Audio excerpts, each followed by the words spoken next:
नमस्कार, मैं डॉक्टर कंचन शुक्ला अपनी स्वरचित कहानी और कविताओं के चैनल आत्ममंथन में आज आपके सामने अपनी एक स्वरचित कहानी लेकर के हाजिर हूँ। कहानी का शीर्षक है अनजाना साया। तो चलिए सुनते हैं कहानी अनजाना साया। रागिनी राजीव के कंधे का सहारा लेकर धीरे धीरे अपने कमरे की ओर बढ़ रही थी। दहशत के मारे उसका पूरा शरीर कांप रहा था। रागिनी आज ही शादी के बाद मैके से विदा होकर अपने पति राजीव के साथ अपनी ससुराल आई थी। जब रागिनी कार से उतरने लगी तो वह लड़खड़ा कर गिरने ही वाली थी कि राजीव ने उसे अपनी बाहों में संभाल लिया और धीरे से कहा, देख कर चलो, लोग तुम्हें ही देख रहे हैं। रागिनी ने सॉरी कहा और अपने पति के साथ आगे बढ़ने लगी। अभी वो 2 कदम ही चली थी कि फिर लड़खड़ा गई। ये देख वो परेशान हो उठी, क्योंकि वो दोनों बार खुद से नहीं लड़खड़ाई थी। उसे जैसे किसी ने धक्का दे दिया हो, इस वजह से वो लड़खड़ा गई थी। जब वो अपने पति राजीव के साथ घर के दरवाजे पर आई तो उसकी सास आरती का थाल लेकर खड़ी थी। सास ने मुस्कुराते हुए रागिनी और राजीव की आरती उतारी। तभी रागिनी को किसी औरत के हंसने की आवाज सुनाई दी। रागिनी ने सोचा कोई रिश्तेदार होगी, पर तभी उसके कान में एक सर्द आवाज गूंजी, तूने गलत व्यक्ति से शादी कर ली है, अब तेरा भी वही अंजाम होगा जो मेरा हुआ था। वह औरत फिर हंसने लगी। रागिनी ने घबरा कर अपना घूंघट हटाया, फिर इधर उधर देखने लगी तो वहां उसकी सास और कुछ औरतें जो उसकी सास के साथ खड़ी थीं उसे आश्चर्य से देखकर कानाफूसी करने लगीं। बहू तो बहुत तेज है, इसको जरा सी भी शर्म हया नहीं है, देखो तो जरा कैसे घूंघट हटाकर इधर उधर देख रही है। सास ने रागिनी को घूर कर देखा। रागिनी ने जल्दी से अपनी नजरें झुका ली। फिर उसने कलश को अपने पैर से ठोकर मारकर घर की दहलीज में प्रवेश किया। तभी उसे लगा कि कोई उसके पैरों को जकड़े हुए है। उसका पैर आगे बढ़ ही नहीं रहा था। रागिनी ने फिर कोशिश की, लेकिन पैर उठ ही नहीं रहा था। तभी राजीव ने उसके कंधे पर हाथ रखकर आश्चर्य से कहा, रागिनी आगे बढ़ो, यहाँ क्यों खड़ी हो? रागिनी कुछ कहती, तभी उसे लगा कि उसका पैर पकड़ने वाली की गिरफ्त से छूट गया है। वो आगे बढ़ी। राजीव के साथ चलते हुए वो हॉल में आ गई। वहां जमीन पर गद्दे बिछे हुए थे, वहीं उसको बैठा दिया गया। वहीं रागिनी की मुंह दिखाई की रस्म होने लगी। सभी औरतें उसके सौंदर्य का बखान कर रही थीं, कुछ उसके गहनों की तारीफ कर रही थीं। तभी उन औरतों के बीच में बैठी एक औरत ने उसकी सास से कहा, भाभी, इस बार आप बहुत सुंदर और अमीर बहू ढूंढ कर लाई हैं। उस औरत का शब्द इस बार रागिनी को चौंका गया। वो सोचने लगी, इस बार से क्या मतलब है? तभी उसकी सास की गुस्से भरी आवाज सुनाई दी, जीजी, आप भी जो मुंह में आता है बोल जाती हैं, कुछ सोचती समझती नहीं हैं। अरे भाभी, मेरे कहने का मतलब था आपने बहुत देखभाल कर अपनी बहू को पसंद किया है, बस मैं यही कहना चाह रही थी। रागिनी की बुआ सास ने जल्दी से बात बदलते हुए कहा। रागिनी को भी लगा कि हो सकता है उसके सुनने में कोई गलतफहमी हुई हो। तभी फिर से रागिनी के कान में किसी ने फुसफुसा कर कहा, तुम राजीव की पहली नहीं दूसरी पत्नी हो। बुआ जी ने बिल्कुल सही कहा है, तुम बहुत सुंदर हो। राजीव की पहली पत्नी सुंदर नहीं थी। आवाज सुनकर रागिनी का सर घूमने लगा। उसने फिर घबराकर इधर उधर देखा तो उसके आसपास कोई नहीं था, लेकिन जैसे ही उसकी नजर सामने गई तो वहां कोई सफेद साया उसे दिखाई दिया। उसे देखते ही देखते रागिनी के सामने एक औरत के रूप में वो साया प्रकट हो गया। उसके बाल खुले हुए थे, आंखों में अंगारे दहक रहे थे, उसका चेहरा आग से जला हुआ था। वो देखने में बहुत भयानक थी। उस औरत को देखते ही रागिनी ने चीखने की कोशिश की, पर आवाज उसके गले में अटक गई। वो चीख नहीं पाई, लेकिन दहशत के कारण रागिनी वहीं बेहोश होकर गिर पड़ी। रागिनी को बेहोश देख सभी घबरा गए और उसके मुंह पर पानी के छींटे मारने लगे। उन्हें लगा कि रागिनी गर्मी के कारण बेहोश हो गई है। थोड़ी देर बाद रागिनी ने अपनी आंखें खोली। तभी उसकी सास ने राजीव से कहा, राजीव बहू थक गई है, इसे अपने कमरे में लेकर जाओ। जब ये थोड़ी देर आराम कर लेगी तो आगे की रस्में पूरी की जाएंगी। अपनी माँ की बात सुनकर राजीव ने रागिनी को कंधे से पकड़कर उठाया और रागिनी राजीव के कंधे का सहारा लेकर अपने कमरे की ओर चल पड़ी।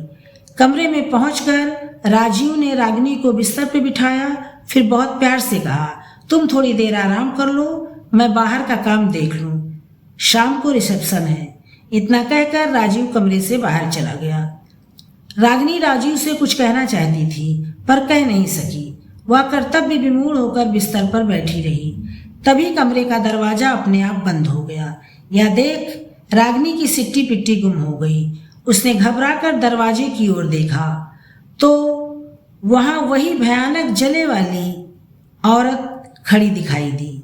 रागिनी ने चीखने की कोशिश की पर उस औरत ने घूर कर रागिनी को देखा, फिर गुस्से में कठोर शब्दों में कहा, चुप रहो, मैं तुम्हें कोई नुकसान नहीं पहुंचाऊंगी। मैं तुम्हें सचेत करने आई हूं। तुमने गलत आदमी से शादी की है। अभी भी कुछ नहीं बिगड़ा है। तुम यहां से भाग जाओ, नहीं तो ये लोग कुछ दिनों के बाद तुम्हें भी मेरी तरह जलाकर मार डालेंगे। उस भयानक चेहरे वाली औरत की बात सुन रागिनी की आंखों में दहशत दिखाई देने लगी। उसने प्रश्नवाचक निगाहों से उस औरत को देखा। तब उस औरत ने कहा, मैं तुम्हारे प्रश्नों का उत्तर देने ही यहाँ आई हूँ। फिर उस औरत ने कहना शुरू किया, मेरा नाम राधा है। मैं अपने माता पिता की इकलौती संतान थी, पर मैं देखने में सुंदर नहीं थी। मेरे पिता के पास बहुत पैसा था। पैसे की लालच में राजीव और उसके घर वालों ने मुझे पसंद किया और मेरी शादी राजीव से हो गई। मैं खुशी से फूली नहीं समा रही थी कि राजीव जैसे हैंडसम आदमी ने मुझे अपनी पत्नी बनाया है। लेकिन शादी के कुछ दिनों बाद ही मुझे पता चल गया कि इन लोगों ने मेरे पिता की दौलत देखकर मुझसे शादी की है। मैंने अपने पिताजी को ये बात बतानी चाहिए, पर राजीव ने मेरे पिताजी को अपनी शराफत के जाल में फंसा लिया था। वह मेरी कोई बात सुनना नहीं चाहते थे और वही हुआ जिसका मुझे डर था। एक दिन मेरी सास ने गैस खुली छोड़ दी और मुझे चाय बनाने के लिए कहा। मैंने जैसे ही गैस जलाई, रसोई में आग लग गई। मैं पूरी तरह जल गई। अस्पताल जाते हुए मेरी मौत हो गई। राजीव और उसके परिवार ने मेरे पिता पर ऐसा जादू किया था कि उन्हें शक ही नहीं हुआ कि मेरी हत्या मेरे ससुराल वालों ने सुनियोजित ढंग से की है। मेरे पिता ने अपनी सारी प्रॉपर्टी राजीव के नाम कर दी। उसके बाद राजीव ने मेरे पिता को भी जहर देकर मार दिया। डॉक्टर ने उनकी मौत को हार्ट अटैक बताया, क्योंकि जो जहर राजीव ने उन्हें दिया था उसका असर शरीर पर नहीं हार्ट पर होता था। तब से मेरी आत्मा यहाँ भटक रही है। मैं राजीव और उसके परिवार वालों को सजा देना चाहती हूँ। मैंने कोशिश की पर मैं उनके पास नहीं जा सकती, क्योंकि उन्होंने किसी तांत्रिक की मदद से स्वयं को सुरक्षित कर लिया है। राजीव की माँ ने मेरी मौत के बाद ही अपने परिवार को जंत्र पहनाकर सुरक्षित कर लिया है। मैं तुम तक इसलिए आ पाई क्योंकि तुमने अभी कोई जंत्र नहीं पहना है। आज रात राजीव तुम्हें भी जंत्र पहनाकर सुरक्षित कर देगा। मैं उससे पहले तुम्हारे माध्यम से उन्हें दंड देना चाहती हूँ। क्या तुम मेरी मदद करोगी? अगर तुम मेरी मदद नहीं करोगी तो मेरी आत्मा भटकती रहेगी।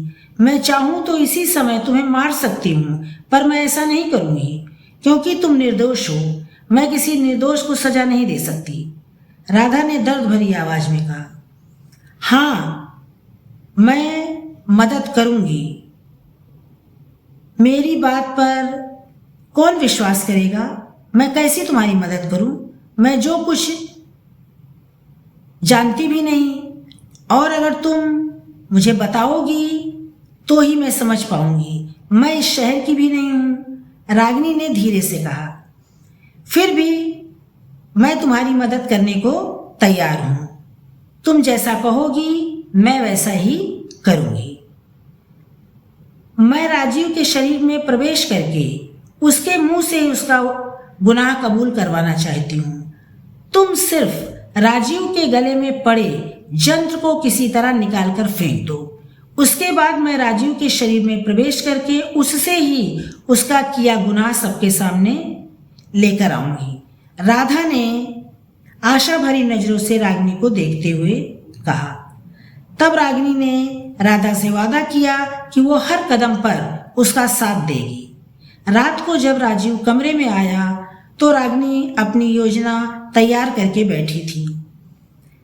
राजीव ने जब रागिनी को अपनी बाहों में भरा तो रागिनी चीख कर दूर हट गई। तब राजीव ने घबरा कर पूछा, क्या हुआ, तुम चीखी क्यों? रागिनी ने अपने सीने को सहलाते हुए गुस्से में कहा, आपने गले में क्या पहना है जो मुझे चुभ गया? मुझे गहने पहनने का कोई शौक नहीं है और मैं गहने पहनकर सो भी नहीं सकती। देखो मैंने अपने गहने पहले ही निकाल दिए हैं और आपने ये क्या चुभने वाली चीज पहनी है? इसे पहले निकालिए तब मुझे अपने गले लगाइए। इस बार रागिनी ने बहुत ही नजाकत से कहा, रागिनी यह गुरुजी का दिया हुआ यंत्र है, मैं उसे उतार नहीं सकता। राजीव ने गंभीर लहजे में कहा, तो ठीक है, फिर आप मुझसे दूर ही रहिए। आपको अपनी पत्नी से ज्यादा इस यंत्र से प्यार है।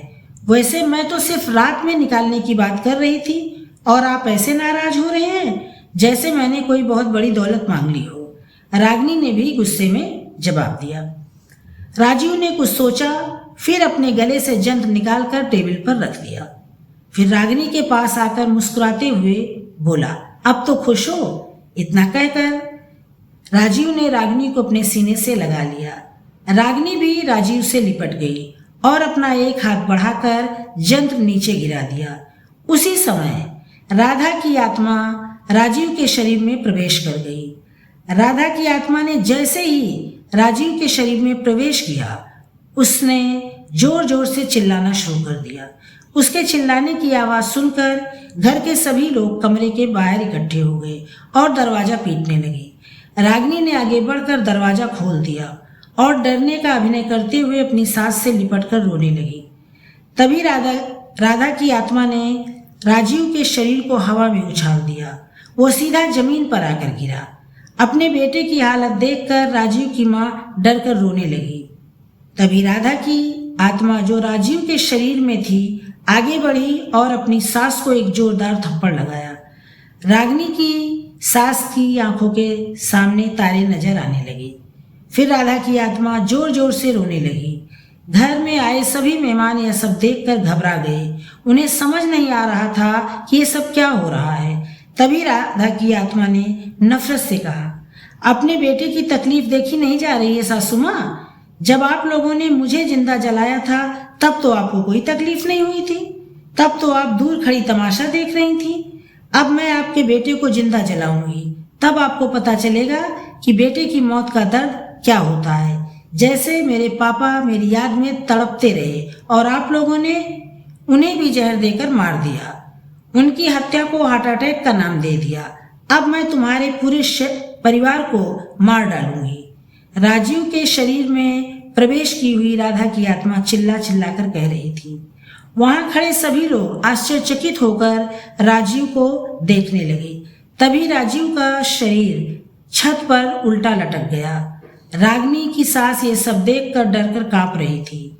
तभी राधा की आत्मा ने कहा, सासू माँ आप अपना गुनाह कबूल कीजिए वरना मैं आपके बेटे को मार डालूंगी। तब रागिनी ने कहा, सासू माँ जो राधा कह रही है वो आप कीजिए। तब तक रागिनी ने पुलिस को भी फोन कर दिया था। वहां पुलिस आ गई।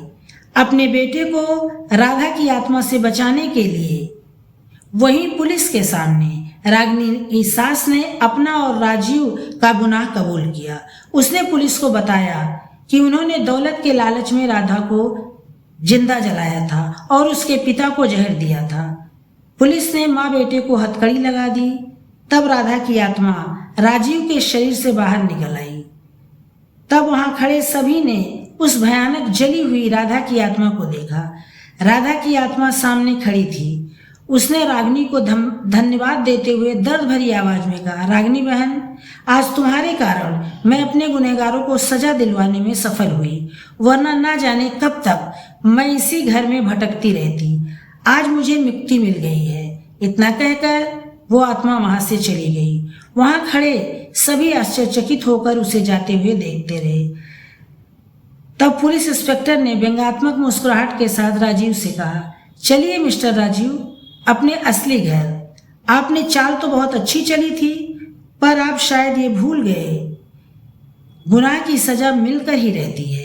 गुनहगार कितना भी बचने की कोशिश कर ले, वो बच नहीं सकता। जब पाप का घड़ा भरता है तो एक ना एक दिन फूटता ही है। आज कातिल को पुलिस ने नहीं पकड़ा, बल्कि एक आत्मा ने अपने कातिल को पकड़वाया है। अब पूरी जिंदगी तुम माँ बेटे जेल में चक्की पीसना। वहां खड़े सभी की आंखों में राजीव और उसकी माँ के लिए नफरत दिखाई दे रही थी। रागिनी ने भी नफरत से राजीव को देखा और अपना मंगलसूत्र निकालकर उसके मुंह पर फेंक दिया। राजीव सिर झुकाकर पुलिस के साथ आगे बढ़ गया। ये थी मेरी कहानी अनजाना साया। इसमें आपने देखा एक आत्मा ने किस तरह अपने गुनहगार को सजा दिलवाई। अब आत्माएं इस दुनिया में हैं या नहीं, इस पर तो लोगों का अपना अपना विचार है। कुछ लोगों का मानना है आत्माएं होती हैं और कुछ लोगों का मानना है नहीं। जो भी है, ये बात तो सच है कि आत्माएं होती हैं। जिनको दर्दनाक मौत मिली होती है, उनकी आत्मा भटकती रहती है। इन आत्माओं में कुछ अच्छी होती हैं और कुछ बुरी होती हैं। राधा की आत्मा बहुत अच्छी थी, उसने रागिनी को कोई नुकसान नहीं पहुंचाया, बस उसने राजीव और उसकी माँ को ही सजा दी और उन्हें सलाखों के पीछे पहुंचा दिया। अगर मेरी कहानी आप लोग को पसंद आई हो तो इसे लाइक कीजिएगा, शेयर कीजिएगा और मेरे चैनल को सब्सक्राइब कीजिएगा। कमेंट करके जरूर बताइएगा कि ये कहानी आपको कैसी लगी। कल फिर मिलते हैं एक नई कहानी के साथ। आप लोगों का दिन मंगलमय हो। नमस्कार, धन्यवाद।